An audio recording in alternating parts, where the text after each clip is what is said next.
አንደኛ ነገር ከአዶናይ ጋር ለመታወቅ ነው የመጡት። ሁለተኛ ነገር ደግሞ ጥሪ ላቀርብለት ነው የመጡት እና አንደኛው ነገር ምንድን ነው አዶናይ እኔም ልክ አንተ ያሳለፍኩን ጆርን ያሳለፌ ወደ እስልምና ሃይማኖት የመጣው ሰው ነኝ እና ያው አንተ እያሳለፍክ ያለከውን ጆርኒ ላይ ኮምፕሊትሊ አንተ ያለህን ነገር እያሳለፍክ ያለውን ነገር የምትናገረውን ነገር አንተ ብቻ ነው የምትረዳው። ምናልባት በአንተ መንገድ ላይ ያለ ሰው ነው ይህንን ነገር አንደርስታንድ ሊያደርግ የሚችለው ማለት ነው። በተረፈ ግን ለአንተ የተለየ ስም ከመስጠት ወይ ደግሞ ድሮንም እንዲነበረ ምናምን ከማለት የተለየ ነገር እንትን አይልም እና ምንድን ነው ማለት አንተም ጥናቶችን አድርገህ ይሄ የነፍስ ጥያቄ አለ ከዛ ነገር አንጻር ጥናቶችን አድርገህ ይደርሳል እና ይሄ ዋናው ፖይንቱ ምንድን ነው ሲባል ለአምላክ ያለክ ፍቅር ነው። ገባ? አምላክን የመፈለግ አምላክን የመጠማት በስነ ስርዓት አምላክን የመያዝ አምላክን የመገዛት በቃ ይሄ ፍላጎት ነው እዚህ ድረስ የሚያመጣን እንጂ በምታጠናበት በምታሳልፈው ባሳለፍከው ጊዜያት ውስጥ የሆነ ጎመን ምናምን ብትተክል ሸጠክ ምናምን ነገር አሪፍ ነገር ኢንከም ማግኘት ትችላለህ። ግን ያ ሳይሆን ከዓለማዊ ነገር ይልቅ ያው መንፈሳዊ ህይወትን የነፍስን ጥያቄ በማስቀደም አምላክን አንደርስታንድ በምናደርገው በገባን ለእኛ ውስጣችን ሰላም በሰጠን መንገድ ስንፈልገው እንግዲህ እኛ በገባን አንደርስታንድ ባደረግነው መንገድ አምላክን እናገኘዋለን ማለት ነው። ያ ነው እየሆነ ያለው ማለት ነው። ያ ነገር ነው የተፈጠረው።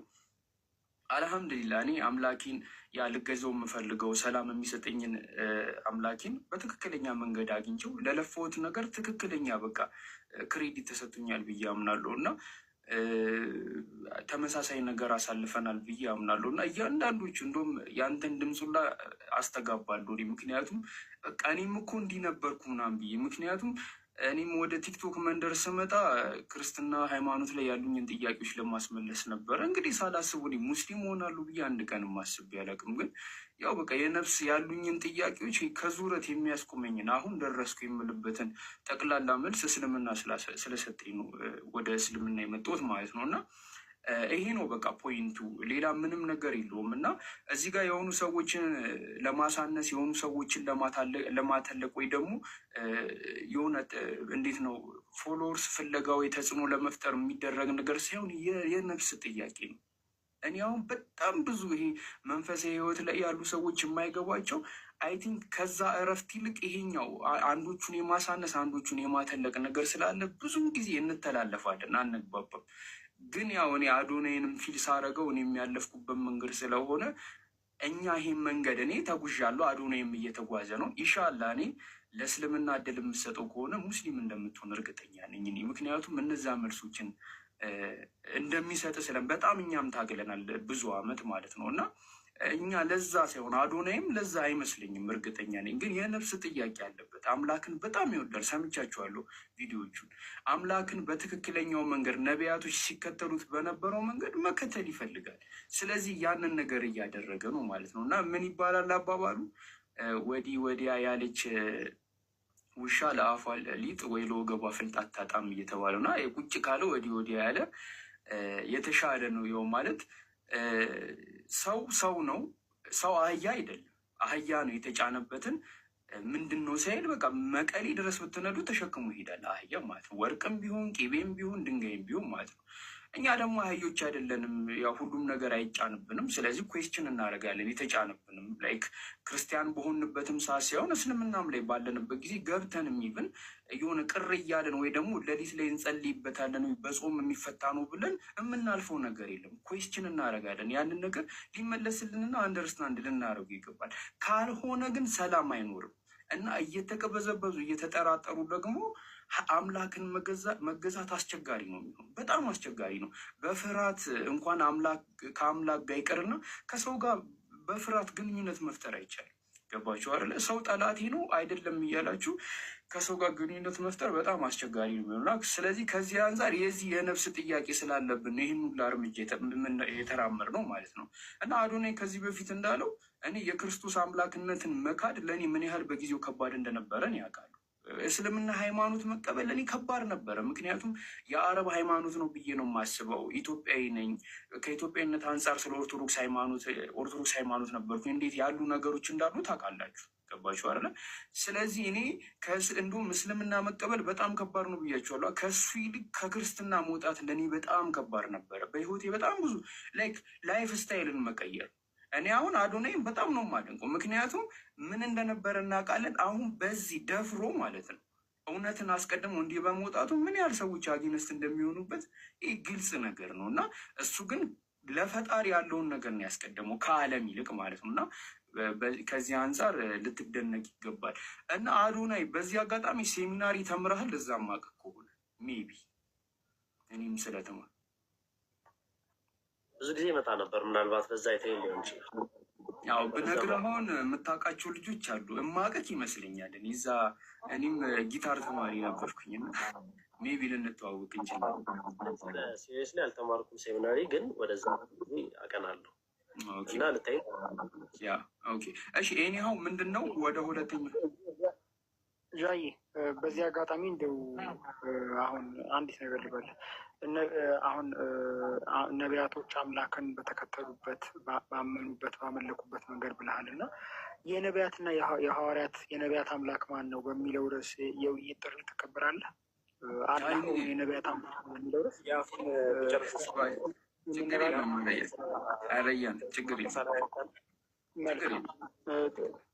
ትቀበላለህ?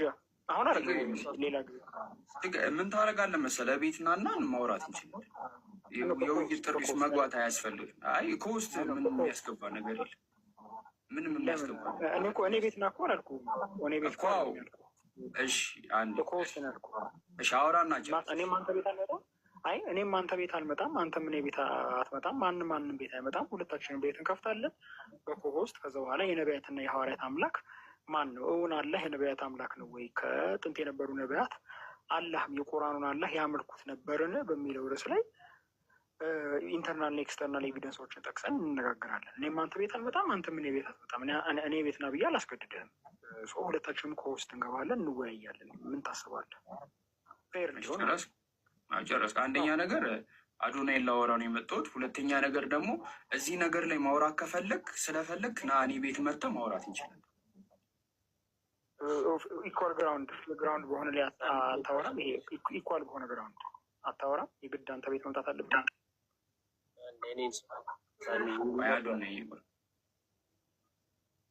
የግድ አንተ ቤት መምጣት እኮ የግድ አንተ እኔ ቤት ና አላልኩም። ማውራት አንተን የፈለግከው። ስለዚህ እኔ ቤት ና እና አውራ። አዶናይ አንዴ ያወራል። እሱ ድርንስጥ ዱርዬ ኢኳል ቤት አይሆንም።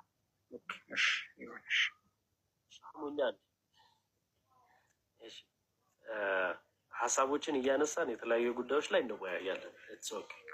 የተለያዩ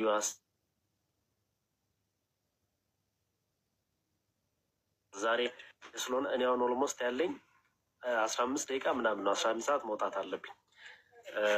ኮንክሉድ ብናደርገው የተሻለ ነው የሚለውን ሀሳብ እናንሳና አንዳንድ ደቂቃ ወይ ደግሞ ሁለት ደቂቃ ሳሚ 2 ደቂቃ ሰጣለሁ። በዛ ሀሳብ ኮንክሉድ አድርግና ሀሳብህን የዛሬውን ቶፒክ ሌላም ጊዜ ወይ ደግሞ ፓርቱ ብለን እንቀጥለዋለን።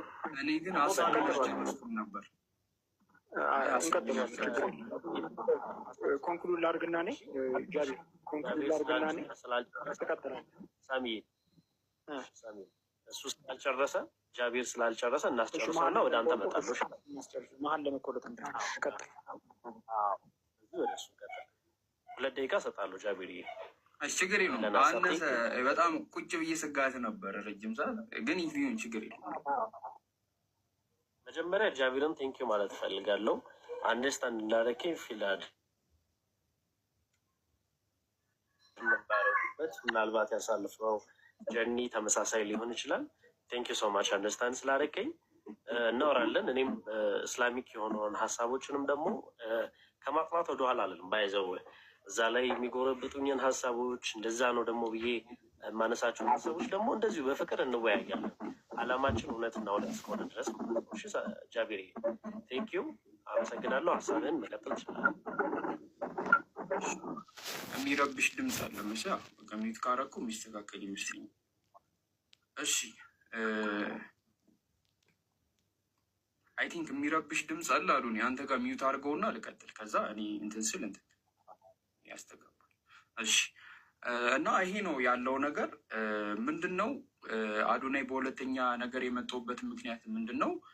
ለእስልምና እድል ስጠው። እኛም መተህ ጠይቀን እስቲ እስልምና ምንድን ነው ያለው ትምህርት እያንዳንዱ ላይ ክርስትና ላይ ኩዌስችን አድርጋቸው ያልተመለሱልህ ከክርስትና እንድትወጣ ያደረጉህን ጥያቄዎች እኛም መተህ ጠይቀን እኛም መተህ አስተማሪዎች አዘጋጅተን ምናምን በስነስርዓት ለምትጠይቀው ጥያቄ ሁላ አጥጋቢ መልስ ለመስጠት እኛ እንትናል። ይህንን ጥሪ ላቀርብልህ ነው አንደኛ ነገር የመጣሁት ማለት ነው።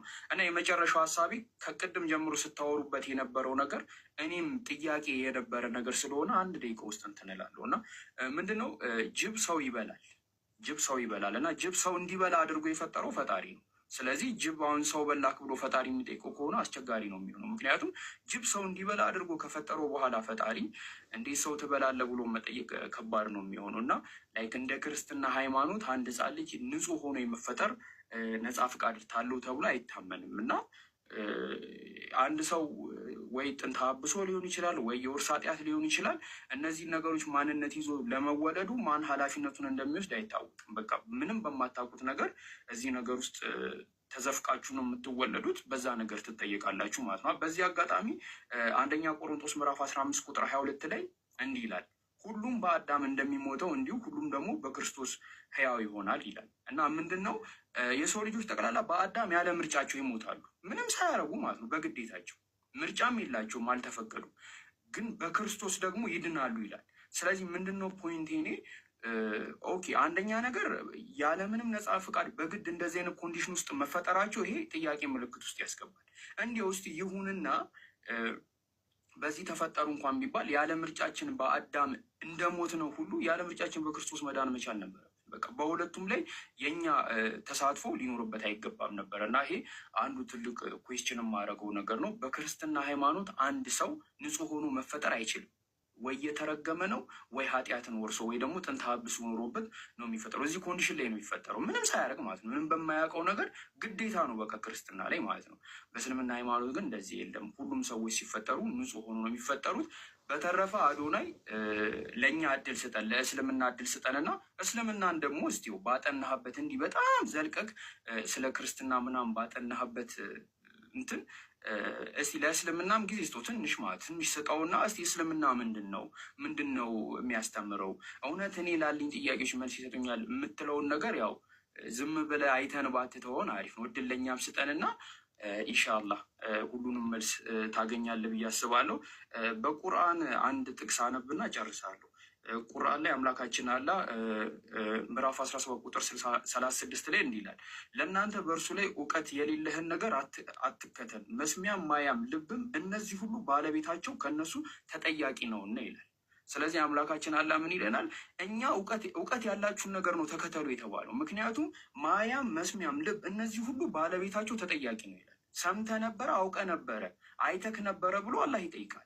አላህ ደግሞ በማያቅ ሰው ላይ ደግሞ ማንንም ሰው ተጠያቂ አያደርግም። ስለዚህ አሁንም አዶናይ ለእስልምና እድል ስጠው። የሚቻል ከሆነ በውስጥ ተጻጽፈን በስነስርዓት ጊዜ ይዘን አስተማሪዎች መጥተው እስልምና ላይ ያሉን ነገሮች እንትን ብንል አሪፍ ነው። በመጨረሻ ሳሚ ያልከውን ነገር ምንድን ነው? እዚህ ነገር ላይ ከኔ ጋር ማውራት ከፈለግ እቤት ስከፍት መጠቅ መወያየት እንችላለን። ያው ማውራት የፈለግኩ አንተ ስለሆንክ ማለት ነው። በተረፈ በጣም ነው የማመሰግነው። ይሄ ነው ሀሳቤ። እንትን ፎሎ አረጋለሁ አዶናይ፣ ከቻልክ ፎሎ መልስና እናወራለን በውስጥ ይሻላል። አመሰግናለሁ። አመሰግናለሁ ስለገባ። ቴንኪው ቻብሪ ቴንኪው።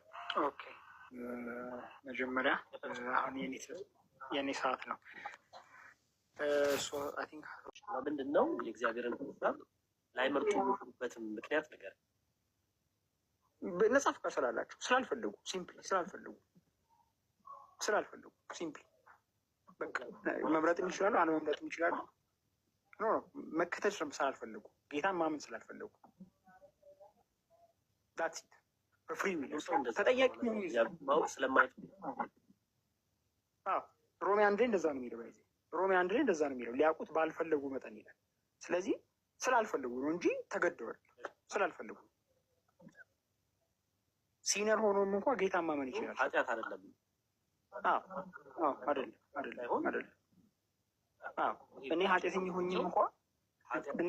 ሆኝም እንኳ ቀስ እያለ ነው ግን አዶኒ ድምፁ። ኃጢአተኛ ሆኝም እንኳ ጌታ ማመን እችላለሁ። ኃጢአት እየሰራሁ እንኳ ጌታ ሆይ አድነኝ ብዬ ጌታ ማመን እችላለሁ። አላምንምም ማለት እችላለሁ። አየው፣ ስላልፈለጉ እሺ ይህንን ጥቅስ እንዴት ታየዋለህ? አሁን ክሊርሊ ጳውሎስ የሚያስቀምጥበት ቦታ አለ። ይሰማል አይደለ? ደግሞ አሁን ይሰማል አይደል?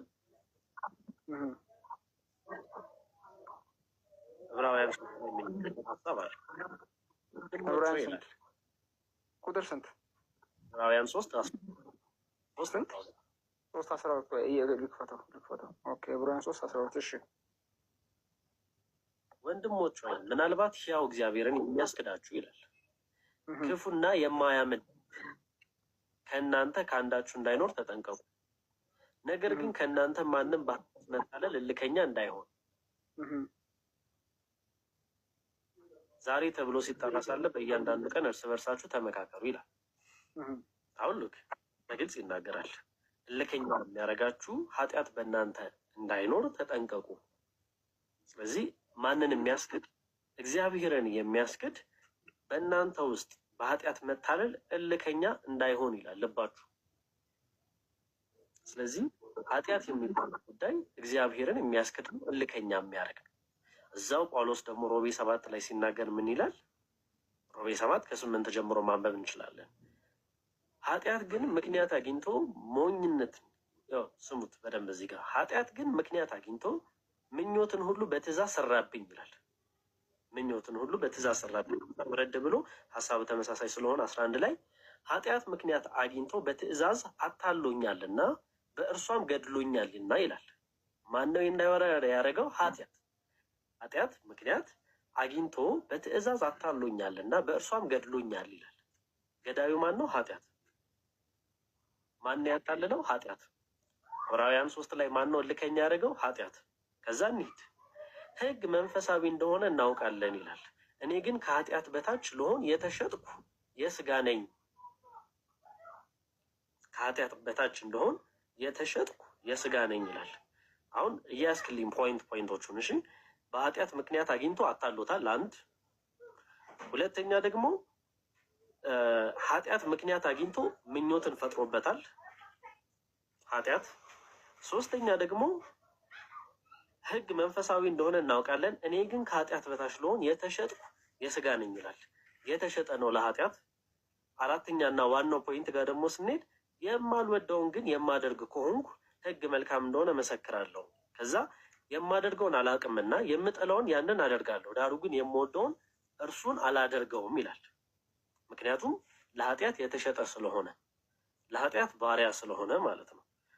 ከዛ እንደዚህ ይላል ወደታች ወረድ ብሎ ደግሞ ወደ 20 ላይ እንሂድ። የማልወደውን የማደርግ ከሆንኩ ያን የማደርገውን አሁን እኔ አይደለሁም በእኔ የሚኖር ኃጢአት ነው እንጂ ይላል። አሁን በጣም ክሊር የሆነ አማርኛ ነው። በእኔ ውስጥ ያለው ኃጢአት የማልወደውን የማልፈልገውን አደርጋለሁ፣ ያስደርገኛል፣ ባሪያ ያደርገኛል፣ እልከኛ ያደርገኛል፣ ምኞት በእኔ ላይ አዘንብሎ እኔን ይገዛኛል እያለ ይናገራል። ከዛ ምን ይላል? እንግዲያስ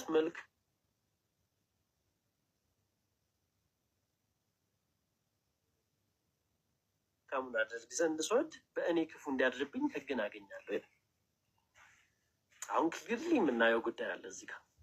በኃጢአት ምክንያት የሰው ልጅ አእምሮ ጨለምተኛ ይሆናል። በሰው ኃጢአቱ በውስጡ ያለው ኃጢአት እልከኛ ያደርገዋል፣ የሚፈልገውን እንዳያደርግ ያደርገዋል። በዚህ ኮንቴክስት መሰረት የሰው ልጆች ለእግዚአብሔር እንዳይታዘዙ ወደ ኋላ የሚጎትታቸው በውስጣችን ያለው ኃጢአት ነው እያለ ጳውሎስ በግልጽ ይናገራል። የምፈልገውን ቅዱሱን የእግዚአብሔር ሕግ እንዳልፈጽም በውስጥ ያለው ኃጢአት ይጎትተኛል እያለ ያለው። ስለዚህ ይህ ኃጢአት የምንለው ማንነት እግዚአብሔር ሳንፈልግ ከጀኔሬሽን ወደ ጀኔሬሽን እንደተላለፈው ሁሉ ፌር የሚሆነው መቼ ነው? ሳንፈልግ ከዚህ ኃጢአት ማንነት ነፃ ስንወጣ ነው።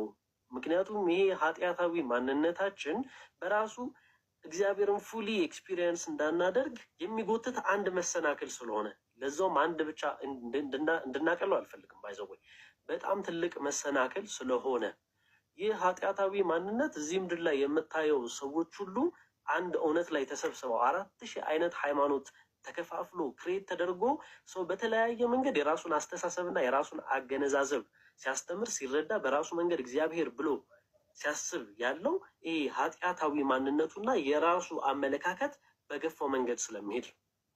ስለዚህ ይህ ኃጢአት ወዶና ፈቅዶ እግዚአብሔር በራሱ ሀሳብና በራሱ ፍላጎት ከዛ ነቅሎ ካላወጣው በቀር ሰው በእምነቱ በራሱ ፍላጎት ፈልጎ አግኝቶ ፍሪ ዊል ካልከው ችግር ያመጣል። ምክንያቱም ሰው ልጅ በራሱ መፈለግና በራሱ ማምጣትም ስለማይችል ማለት ነው። ልክ ቅድም ያነሳነው ፊልጵስዩስ ሀሳብ አለ ራስ ሰው እግዚአብሔርን መፈለግ መሻት ካልተሰጠው በቀር እግዚአብሔር መፈለግ አይችልም ተጀምሮ። ስለዚህ እግዚአብሔርን መፈለግ ፉሊ ልክ እንደ ፖል ነው ሰው ልጅ መዳን ያለበት። ካልሆነ ሁሉም አሁን ለምሳሌ ፖል እንደ ፖል አሳዳጅ የለም፣ እንደ ፖል ክርስቲያኖችን የገደለ የለም፣ እንደ ፖል ጭፍን አልነበረም። ብቻ ፖል በጣም ኤክስትሪሚስት ነበረ። ዳማስከስ መንገድ ላይ ባይገናኘውና ኢየሱስ ክርስቶስ አይኑን ባይገልጥለት ኖሮ እውነትን መረዳት አይችልም። ያ ነው ፍሪዊል። ፍሪዊል ማለት ትክክለኛውን ነገር ፉሊ አንደርስታንድ አድርገህ አሁን ፖል ከዛ በኋላ ያለው ላይፍ ፍሪዊል ነው። ክርስቶስን አይቷል፣ ክርስቶስን አንደርስታንድ አድርጓል። ከዛ በኋላ መምረጥ ይችላል። ከዛ በኋላ ክርስቶስን አልፈልግም ቢል መብቱ ነው። የዛኔ ተጠያቂ መሆን ይችላል። ነገር ግን ገና ምንም ሳያይ በሀሳብ ደረጃ የሆነ አምላክ አለ የሆነ እንደዚህ ነው ብሎ አንተ የነገርከውን ነገር ስላልተቀበለ ወይ ክርስቲያኖች የተናገሩትን ሀሳብ ስላልተቀበለ ምንም ባላየው ምንም ባልገባው ነገር ላይ ፍሪዊል ነው አልተቀበለም፣ ያ ሰው ሊረዳ አልቻለም ብለህ የሆነ ጀጅመንታል የሆነ ነገር ስትሰጠው ኢትስ ኖት ፍሪዊል። ኢትስ ኖት ፍሪዊል። ዱ ዩ ቲንክ ፖል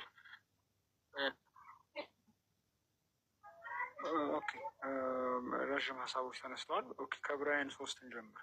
ዕብራውያን 3:12 እንደዚህ ያው ወንድሞች ሆይ ምናልባት ሕያው እግዚአብሔርን የሚያስክዳችሁ ክፉና የማያምን ልብ ደረጃ አዳም ከተፈጠረ በኋላ አድርግና አታድርግ በበላህ ቀን ትሞታለህ ተብሏል እንጂ ከዛ በበላው ነገር ግን እኛ ከሱ ብዙ ተባዙ ምድርን ሙሏት ብሎ ባዘዛቸው ነገር ላይ የሚመጣብን ምንድን ነው ችግሩ?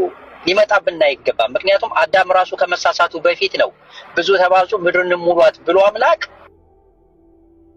ታቸው አይደል እንዴ? አዶናይ እንዴት ነው መራቢያውን አክል ከሰጣቸው በኋላ ከዛ ደግሞ ብሎ ወይም አትብሎ ካዘዛቸው በኋላ እኔ እናንተ የገፈቱ ቀማሽ ልንሆን የምንችለው? it doesn't make sense። እኔም አንተም ከእናት አባታችን ማህፀን ስንወጣ ነፃ ሆነን ነው የወጣ ነው። ምንም አይነት ዕዳ የለብንም። ነገር ግን እድሜያችን ካደገ በኋላ ከጨመረን በኋላ አንተም ለአቅመ አዳም ደርሰህ አድርግና አታድርግ የሚለው ነገር መመሪያው ደርሶ አታድርግ የተባልከውን ነገር ስታድርግ ኃጢአተኛ ትባላለህ። ጻድቅ የምትባለውም እኮ የሆነ ጽድቅ ስትሰራ ነው እንጂ ዝም ብለህ እጅና እግርህን አጣጥፈህ ብትቀመጥና ምን ብትል ጻድቅ ትባላለህ? እንዴ አዶኒ ትባላለህ? አትባልም። ኃጢአት የሚባለውን ነገር ራሱ መስረቅ ኃጢአት ነው፣ መዘሞት ኃጢአት ነው። ኦኬ፣ ሰውን መሳደብ ኃጢአት ነው።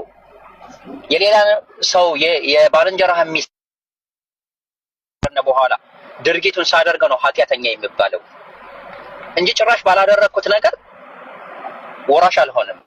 አዳም በህይወት በኖረበት ጊዜ ንብረት ከነበረው ላስ ቬጋስ ወይም አሜሪካን ወይም ኢትዮጵያ ላይ ንብረት ካለው ይሄ የአዳም ንብረት ነው ከተባለ እኔም አዶናይም የተለያየ እምነት ብንከተልም ዛሬ ላይ እዛ ንብረት ላይ ይገባኛል ብለን ልንጠይቅ እንችላለን።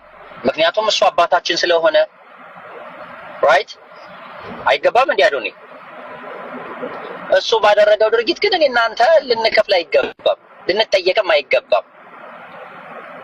መጽሐፍ ላይ እኔ ካነበብኩኝ ኮንትራዲክት ራሱን የሚያደርገው ምን ላይ መሰለ የምታገኘው? እስኪ ትንቢተ ሕዝቅኤል ላይ ምዕራፍ 18ን ክፈተውና አንብብልን የተወሰነ ከፈቀድክ። ኃጢአት የምትሰራ ነፍስ እርሷ ትሞታለች ነው የሚለው።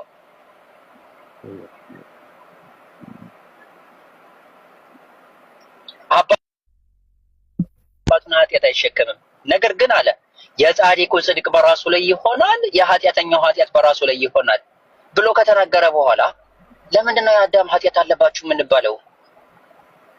ጭራሽ ግን በተፈጥሮ ኃጢአት ስንፈጠር ጀምሮ ኃጢአት ካለብን አምላክ ነው እንጂ ለዚህ ነገር ተጠያቂው እኔና አዶናይ ልንጠየቅ አይገባም። ምክንያቱም ፈልጌ አይደለማ ወደዚህ ምድር የመጣሁት። አዶናይ በአንተ ምርጫ ነው ወደዚህ ምድር የመጣኸው? አዶናይ በማን ምርጫ ነው ወደዚህ ምድር የመጣኸው? ነው እንዴ? በራሳችን ምርጫ አይደለም ወደዚህ ምድር የመጣ ነው። ተፈጥረን ነው። ማንም በምርጫው ወንድ ልጅ ሆኖ መወለድ የፈለገ ሰው የለም። ሴትም ስትወለድ ሴት ሆና መወለድን ፎርም አስገብታ ምናምን አይደለም። ነገር ግን ተወለድን፣ መጣን። ከመጣነ በኋላ ግን ሁለታችንን በእኩልነት እኔ እንቅፋት አደናቅፎኝ ኃጢአት ስሰራ፣ አዶናይ ግን የራሱን ምርጫ ተጠቅሞ ጽድቅን ሰራ። አዶናይ ለሰራው ጽድቅ መሸለም ይገባዋል። ሐሰን ደግሞ ላጠፋው ጥፋት እንደዚህ ጥፋት አጥፍተሃል ተብሎ የሚያስገርፈው ከሆነ ያስገርፋል፣ የሚያሳስረው ከሆነ ይታሰራል። አለቀ። ከዛ ጭራሽ ምን ያደርጋል መጽሐፉ ላይ አዶናይ እኔ እናንተ ሳንፈልግ በተሰጠን ወይም ወርሳችሁታል በተባልነው ኃጢአት አንድያ ልጁ የሚባለውን ልኮ ጭራሽ አስገርፎና አስገድሎ ይቅር ካላልኳችሁ ይለናል። እንዴት ሊሆን ይችላል ይሄ?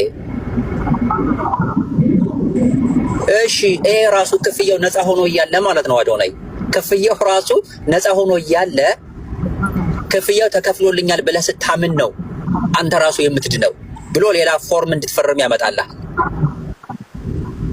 እኔ መች ፈለኩኝ እንዲከፈልልኝ ራሱ አልፈለኩም። በነፃ አይደለም እንዴ ግብዣው ስትል አይ በነፃ አይደለም። ለምን? ለኔ ነው ብለህ ለኔ ተከፍሎልኛል ብለህ ማመን ይጠበቅብሃል። ካላመንክ ግን አትድንም። እኔ መች ኃጢአቱን ራሱ መች ሰራሁ ተከፈለልህ ለተባልኩት ነገር እኔ ያለ ድርቱን ራሱ አልተሳተፍኩም እኮ ገና አልዘሞትኩም፣ ገና አልሰረኩም። ራይት ገና ሰው አላስቀየምኩም፣ ራሱ የባልንጀራ ሚስት አልተመኘሁም። ራይት እነዚህ ነገሮች በሙሉ መስፈርቶች ሳይሟሉ ጭራሽ መዳኛው መንገድ እሱ ተዘጋጅቶ ይመጣል። ከፍሎልሃል። ለምን ነው የከፈልልኝ ብሎ አይጠይቅም እንዴ ሰው? እሺ ከከፈለልኝስ አመሰግናለሁ ብዬ ወር ማለት አልችልም?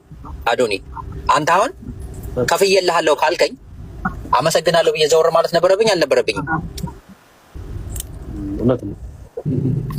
አይ ግን ደግሞ የከፈልክልኝ ነገር አይ አመሰግናለሁ አዶኒ እኔ ራሴ ወጣዋለሁ ድርጊቱን ብዬ ብለህ እንደው እንደዚህ ስላላ it's insane sometimes it blows my mind ሰዎች እንዴት ይሄንን ነገር አሜን ብለው እንደተቀበሉት ይገርመኛል። አዶናይ exactly እሱና አሁን ሰዎች መንቃት አለባቸው የምለውም ጉዳይ እኔም ይሄን ነውና እንዴት ነው የሰው ልጅ በራሱ ማንነት ውስጥ ተቀብሮ ኃጢአት ሲቀመጥ እንዴት ዝም ብሎ አያ ተጠያቂነቱ እሱ ጋር ለምን ያደርጋል የሚለውንም ሐሳብ ሰው ማንሳት አለበት ብዬ አስባለሁ። እሺ እግዚአብሔር ከጅምሩ ያንን ኃጢአት በአዳም አማካኝነት እንደ ቅብብሎሽ ለኛ ካስቀመጠልንና ለኛ ከሰጠን ከዛ ደግሞ በዛ ኃጢአት ማንነቱ ደግሞ የሚከናወን ድርጊት አለ። እንዳነበብነው መጽሐፍ ቅዱስ ላይ ኃጢአት ዓይንን ያሳውራል ብሏል መጽሐፍ ቅዱስ። ኃጢአት ክርስቶስን እንዳናይ ያደርገናል፣ አምላክን እንዳናይ ያደርገናል። ስለዚህ ሰው ልጅ ምኑ ጋር ነው ተጠያቂ መሆን ያለበት? ያን ኃጢአት እግዚአብሔር ራሱ አስቀብሎ ራሱ ሰጥቶን የኃጢአት አይምሯችንን አደንዝዞን የኃጢአት ማንነታችንን አክሽፎት ከእግዚአብሔር ማንነት ነጥሎን በግድ ደግሞ እግዚአብሔርን እንዴት ነው ተቀበሉ ሊባል? ባልቀበልም ልጠይቅ አይገባም። ያ አሁን እስኪ አዶን ይሄንን ጥያቄው ልጠይቅህና ጥቅሱን አውጥተን እናየዋለን። እስኪ ከተማርከው እስካሁን ድረስ ከዛ ድረስ ካወቀው አዳም ከገነት የተባረረው ምን አደረክ ተብሎ ነው? እግዚአብሔርስ ሕግና ትእዛዝ ወጣ ተብሎ ነው። እንደዛ ነው የሚለው መጽሐፉ። አይ ዘፍጥረት 1 ላይ ገብተን የምናነባው ሐሳብ ኦፍ ኮርስ በለሷን ስለበላም እስኪ ዘፍጥረት ምዕራፍ እስኪ እንየው። እስኪ ዘፍጥረት ምዕራፍ 3ን ክፈተውና ምዕራፍ 2 ላይ ለምሳሌ አምላክ ሲያዛቸው ገነት ካስገባቸው በኋላ ያዛቸዋል ትእዛዝ። ከዚህ ነገር በበላችሁ ቀን ሞትን ትሞታላችሁ ብሎ ያዛቸዋል አይደል? ከዛ ሰይጣን በጀርባ ይመጣና ለሔዋን በእባብ ተመስሎ ምን አላችሁ ብሎ ሲላት የተባለችውን ነገር ትነግራለች። ከዚህ ነገር በበላችሁ ቀን ትሞታላችሁ ተብለናል ትላለች።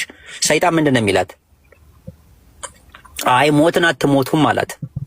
ተመልከት እዚህ ጋር ትሪክ የሰራትን ሞትን አትሞቱም። ምክንያቱም አምላክ ትሞታላችሁ ብሎ ሲነግራት እነርሱ የተረዳችሁ ወይም ሔዋን የተረዳችሁ ያ ነገር የሆነ መርዝ ነው፣ ኢሚዲየትሊ በበላኸው ቅጽበት የሚገድል ነው። ሰይጣን ግን መጥቶ ይላታል ሞትን አትሞቱም ማለት። እሺ አይ አይናችሁ እንዳይገለጥ መልካምና ክፉንም እንደ እግዚአብሔር እንዳታውቁ ነው እንጂ የከለከላችሁ ብሎ ይላታል። ኦኬ ልክ ይሄን ሲላት ለመብላት ጓጓት። ኦብቪየስሊ አንተ አንድ ሰው መርዝ አስቀምጦ ትሞታለህ ብሎ የነገረህን ሲነግረህ ትሰጋለህ እንዳትሞት አይደል እንዴ?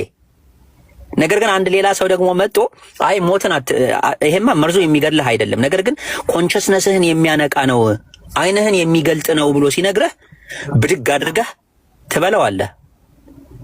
ከዛ በኋላ ከሁለቱ አንዱ ነው የሚከሰተው፣ ወይ ትሞታለህ ወይ ኮንሸስነስህ ይነቃል ነው ያለህ አማራጭ።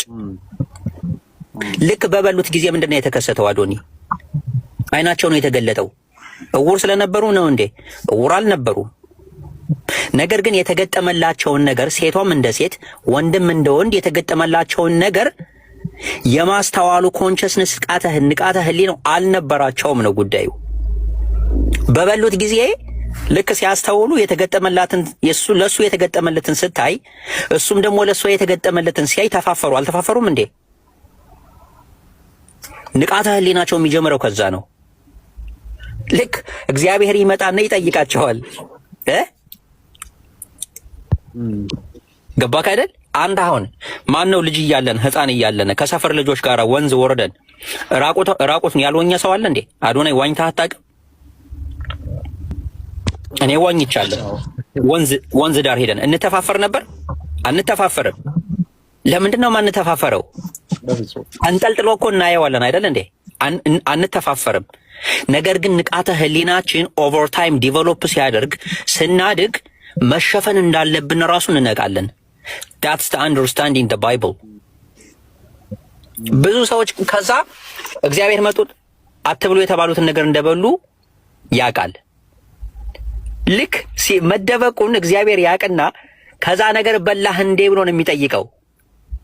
ምክንያቱም መደበቁ ከዛ ስለሚጀምር ሞቶ አላገኘውም። እግዚአብሔር ግን ትሞታለህ ብሎ ነው ያለው አይደል እንዴ? ሞቶ አግኝቶታል ሲመጣ።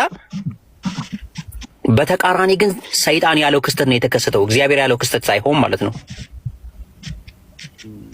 ከዛ በኋላ እስኪ ዘፍጥረት 3:21 እንጀምር። አንብበው እስኪ ምንድን ነው የሚለው? ከገነት የተባረረበት ምክንያት ደግሞ እዚህ ጋር ታገኘዋለህ እንጂ አትብላ የተባለው ነገር በመብላቱ አይደለም ከገነት የተባረረው። 3:21 አይደለም? 3:21 እና 22ን እሺ። እግዚአብሔርም አምላክም ለአዳምና ለሚስቱ የቁርበት ልብስ አደረገላቸው፣ አለበሳቸውም። እግዚአብሔር አምላክም አለ፣ እነሆ አዳም መልካምና ክፉን ለማወቅ ከኛ እንዳንዱ ሆነ። አሁንም እጁን እንዳይዘረጋ ደግሞ ሕይወትም ዛፍ ወስዶ እንዳይበላ ለዘላለም ሕያው ሆኖ እንዳይኖር። አሁን እዚህ ጋር ቆምና 22 ላይ እስኪ በድጋሚ አንብበው። እግዚአብሔርም አምላክም አለ፣ እነሆ አዳም መልካሙና ክፉን ለማወቅ ከኛ እንዳንዱ ሆነ ያለኝ። አሁን እዚህ ጋር ቆይ፣ የመጀመሪያዋን አንቀጽ ደግመህ አንብባት እስኪ። እግዚአብሔርም አምላክም አለ፣ እነሆ አዳም መልካምና ክፉን ለማወቅ ከኛ እንዳንዱ ሆነ። መቼ ነው አዳም መልካምና ክፉን ያወቀው? ያችን በበላ ጊዜ ማለት ነው። የስ ያችን የበላትን አትብላ የተባላትን ነገር በመብላቱ። ስለዚህ ሰይጣን ያለው ክስተት ነው እንጂ የተከሰተው አምላክ ያለው ክስተት አይደለም የተከሰተው። ምክንያቱም ሰይጣን ለሔዋን ምንድን ነው ያለት? መልካምና ክፉን እንዳታውቁ አይናችሁም እንዳይገለጥ ነው እግዚአብሔር የከለከላችሁ ብሎ ስላለ፣ ለዛም ምስክርነት አምላክ ራሱ እዚህ ጋር እየመሰከረ ነው። ከእኛ እንዳንዱም ሆነ መልካምና ክፉን ለየ እያለ እየተናገረ ነው። ከዛ የሚቀጥለውን እስኪ አንብበው ፕሊዝ። 22 ነው 23 እዛው 22 ላይ የወጣበት ነው። አዳም መልካምና ክፉን ለማወቅ ከኛ እንዳንዱ ሆነ። አሁንም እጁ እንዳይዘረጋ ደግሞም ከሕይወት ዛፍ ወስዶ እንዳይበላ ለዘላለም ሕይወት ሆኖ ሕያው ሆኖ እንዳይኖር ይላል። አሁን ከዛፉ የሕይወት ዛፍ የሚባል አለ። እስኪ አዶናይ ከዕለታት አንድ ቀን አምላክ የሚባለው ከዕለታት አንድ ቀን በእርጅናም ይሁን በበሽታም ይሁን በምንም ይሁን ይሞታል ተብሎ ይጠበቃል? አምላክ ሁልጊዜ ሕያው ነው አይደል እንዴ? ራይት።